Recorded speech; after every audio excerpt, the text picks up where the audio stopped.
যথারীতি আজও একটি ভূতের গল্প। গল্পটি লিখে পাঠিয়েছেন ওপার বাংলা থেকে তাপস কিরণ রায়।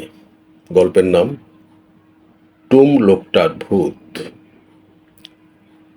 প্রিয় পাঠক, ভূত আছে কি নেই সে বিতর্ক চিরন্তন। যারা কখনো ভূত দেখেননি তারাও ভূত বিশ্বাস করেন, আবার যারা দেখেছেন বলে দাবি করেন তারাও ভূত বিশ্বাস করেন।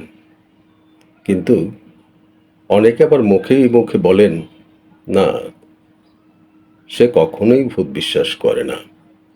অথচ রাত গভীরে একাকী নির্জন পথে তাকে যদি হেঁটে যেতে বলা হয়, সে কিছুতেই রাজি হবে না। তার অর্থ হলো, আমরা মুখে যাই বলি না কেন ভূত নেই, তবে অবচেতন মন কিন্তু ঠিকই মনে করে ভূত আছে। যাই হোক, গল্পটি আপনাদের কাছে নিবেদন করছি, ভুল ত্রুটি ক্ষমা করবেন।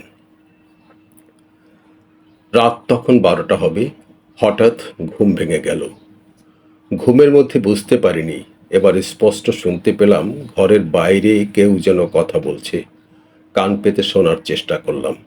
কাঠ নিবা, কাঠ, কাঠ আছে। ঠিক সেই কণ্ঠস্বর, টুমের কণ্ঠস্বর। চমকে উঠলাম। টুম মানে টুমের ভূত? ভয়ে ভয়ে জানালার দিকে এগোলাম। জানালার ফাঁক দিয়ে কিছু দেখা যাচ্ছিল না। এবার জানালার এক পাট খুলে ধীরে ধীরে এগোলাম। বাইরে অন্ধকার, গাঢ় অন্ধকার, কিছু দেখা যাচ্ছে না। কাঠ নিবা? আবারও চমকালাম। টুমের গলা না? একটা ছায়া নড়ে উঠল মনে হলো। হ্যাঁ, ঘন অন্ধকার থেকেও আরো ঘন কালো এক ছায়া দাঁড়িয়েছিল, ঠিক টুমের মতো আকৃতির, বেটে খাটো, কুচকুচে কালো, ঝামার মতো চেহারা। ভয় পাচ্ছিলাম খুব। এই যে টুমির ভূত আমার সামনে দাঁড়িয়ে, নিজের ভয় সামলাবার জন্যেই যেন চিৎকার দিয়ে উঠলাম, কে কে ওখানে? সঙ্গে সঙ্গে দেখলাম নেই, কেউ নেই। টুমের ছায়া অন্ধকার ছায়ার মধ্যেই মিলিয়ে গেল যেন। রাত ভোর হলো। টুমের কথা মনে পড়ছিল। একদিন দুপুর বেলার কথা। আমরা খাওয়া দাওয়া সেরে বিশ্রাম নিচ্ছিলাম। হঠাৎ বাইরে থেকে কেউ ডেকে উঠল, কি গো, কাঠ নিবা? আমি আর আমার স্ত্রী বাইরে বেরিয়ে দেখলাম কালো, নাটা, চিমসা মারা একটা লোক। তাকে দেখলেই বোঝা যায় ভীষণ দুর্বল, বয়স বেশ হয়েছে। ওর মাথায় রাখা ছিল শুকনো 2-4টা কাঠের টুকরো। আমাদের মুখের দিকে করুণভাবে তাকিয়ে লোকটা বলে উঠল, কাঠ নিবা? নান্নার কাঠ? ভালোভাবে কথা বলতে পারে না। কথাবার্তায় কেমন ছোট বাচ্চাদের মতো জড়তা ভাব। অনেকটা অস্বাভাবিক বলে মনে হলো। ওর শরীর হালকা হালকা কাঁপছিল। আমার স্ত্রী বলল, আহা বেচারা, রেখে দাও তো ওর কাঠগুলো। দেখে মায়া হচ্ছিল, তবু বললাম, কত নিবা? 2 টাকা। কথা বলতে কষ্ট হচ্ছিল তার। বললাম, মাথার কাঠ নিচে রাখো আর ওই গাছের বেদিতে গিয়ে বসো। 2-4 টুকরো কাঠ কষ্ট করে মাথা থেকে নামিয়ে রাখলো, বেদিতে গিয়ে বসলো। কোমরে পেঁচানো ছেঁড়া গামছা খুলে নিয়ে ধীরে ধীরে মুখের ঘাম মুছলো।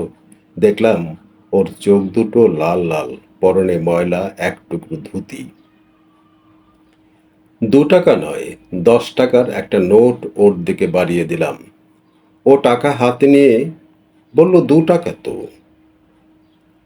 এবং বেশ কিছুক্ষণ টাকাটা নিরীক্ষণ করলো। তারপর আমার দিকে তাকিয়ে বলল, 2 টাকাই দেবেন। আমি বললাম, ওটা তুমি রাখো, পুরোটাই তোমার। আমার স্ত্রী এগিয়ে গিয়ে জিজ্ঞেস করলো, তুমি কোথায় থাকো? কানে খাটো মনে হয়। কথা ভালোভাবে শোনার জন্যে ও কান এগিয়ে ধরল। আমি জোর গলায় বললাম, তুমি কোথায় থাকো?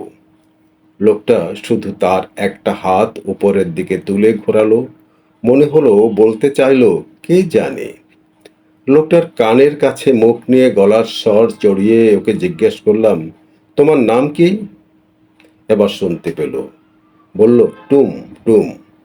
সেই থেকে আমরা ওকে টুম বলে জানি। আশপাশের ছেলে মেয়েদের ওর পেছনে খুব লাগতে দেখেছি। বেশি বিরক্ত হলে ও চিৎকার করে ওদের পিছনে তেড়ে যেত। মুখে শুধু বলতে থাকতো, মারুম মারুম মারুম। কিন্তু টুম কোথায় থাকতো, ওর পরিচয় কি, কেউ তা বলতে পারেনি। 2-3 দিন পর পর আমাদের ঘরে এসে হঠাৎ ডাক দিত, কাঠ নিবা। শুধু 10 টাকা না, রুটি ভাত ঘরে যাই থাকতো ওকে দেওয়া হতো। ও পরম তৃপ্তিতে সব খেয়ে নিত। বেচারা টুম সারাদিন কে খেত কিনা, কোথায় থাকে, কেউ তা জানে না। তবে ইদানিং প্রায় আমাদের ঘরে আসছিল। কোনো কোনো দিন 2 টুকরো কাঠ, আবার কোনো দিন খালি হাতেই আসতো। ও জানতো কিছু না হোক এখানে খাওয়াটা মিলবে ঠিকই। এমনি দিন কাটছিল। হঠাৎ একদিন ছেলেদের কাছে শুনতে পেলুম টুম মারা গেছে। কি করে? আশ্চর্য হয়ে আমি জিজ্ঞেস করলাম।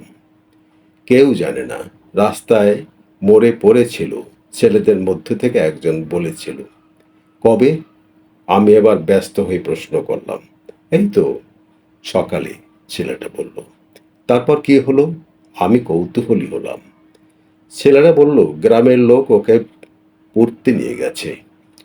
টুমের মৃত্যুর দিনই রাত 12টায় আমার ঘরের জানলা দিয়ে ওর ভূতকে দেখতে পেয়েছিলাম আমি। পরদিন মাঝরাতে স্ত্রী আমাকে ধাক্কা দিয়ে ঘুম থেকে ডেকে তুলে বলল, দেখো দেখো, জানালায় শব্দ হচ্ছে, বাইরে কেউ এসেছে মনে হয়। আমি ধরফর করে উঠে দাঁড়ালাম। গতকাল রাতের টুমের ভূত দেখার কথা কাউকে বলিনি। সেই ভূতই এসেছে হবে। ঠিক এমনি সময় বাইরে থেকে টুমের গলার আওয়াজ ভেসে এলো, আমায় খাইতে দিবা। আমার স্ত্রী ভয় পেয়ে খাট থেকে লাফ দিয়ে এসে আমায় জড়িয়ে ধরে বলল, ওগো, এই যে টুমের গলা। চুপ করে থাকলাম। আমি আগে থেকেই জানতাম, কিন্তু এমনি উপদ্রব তো খারাপ ব্যাপার। আমার 2টি ছোট ছোট মেয়ে আছে, ওরা খাটে গভীর ঘুমে অচেতন। কোনো রকম ভাবে টুম ভূতের কথা ওরা জেনে গেলে ওরা ভীষণ ভয় পাবে। আমাদের এ রাত জাগা ছেড়ে দিয়ে অন্যত্র আশ্রয় নিতে হবে। কি হবে ভাবছিলাম। ঠিক এমন সময় জানলার হালকা থপথপ আওয়াজ হলো। আর সে সঙ্গে শোনা গেল, টুম ভূতের গলা, কাঠ নিবা। ভয় পেয়ে আমি আর আমার স্ত্রী একসঙ্গে চিৎকার দিয়ে উঠলাম। বিছানায় ঘুমন্ত মেয়েরা সামান্য নড়ে চড়ে উঠল। এবার 3য় দিনের রাত এলো। বেশ রাত হবে মনে হয়। ভয় নিয়ে আমার স্ত্রী ঘুমিয়ে পড়েছিল। ঘুমের মধ্যেও ওর একটা হাত আমার হাত চেপে ধরা। আমি আগে থেকেই ঠিক করে রেখেছিলাম, আজ এসপার ওসপার দেখে নেব, টুমের ভূতকে থমকে দেব। মনে ভেবে নিয়েছিলাম, জ্যান্ত টুমকে খুবই দুর্বল ছিল বলে ওকে মারতে যাওয়া ঠিক হতো না কখনোই, যতই অন্যায় করুক। এ সাধারণ জ্ঞান বলা যায় না, কাজে লেগেও তো যেতে পারে। সামান্য পরেই জানলার খটখট আওয়াজ পেলাম। জানি টুমের ভূত এসে গেছে। পরক্ষণেই ওর গলা বাতাসে এলো, আমারে 2টা খাইতে দিবা।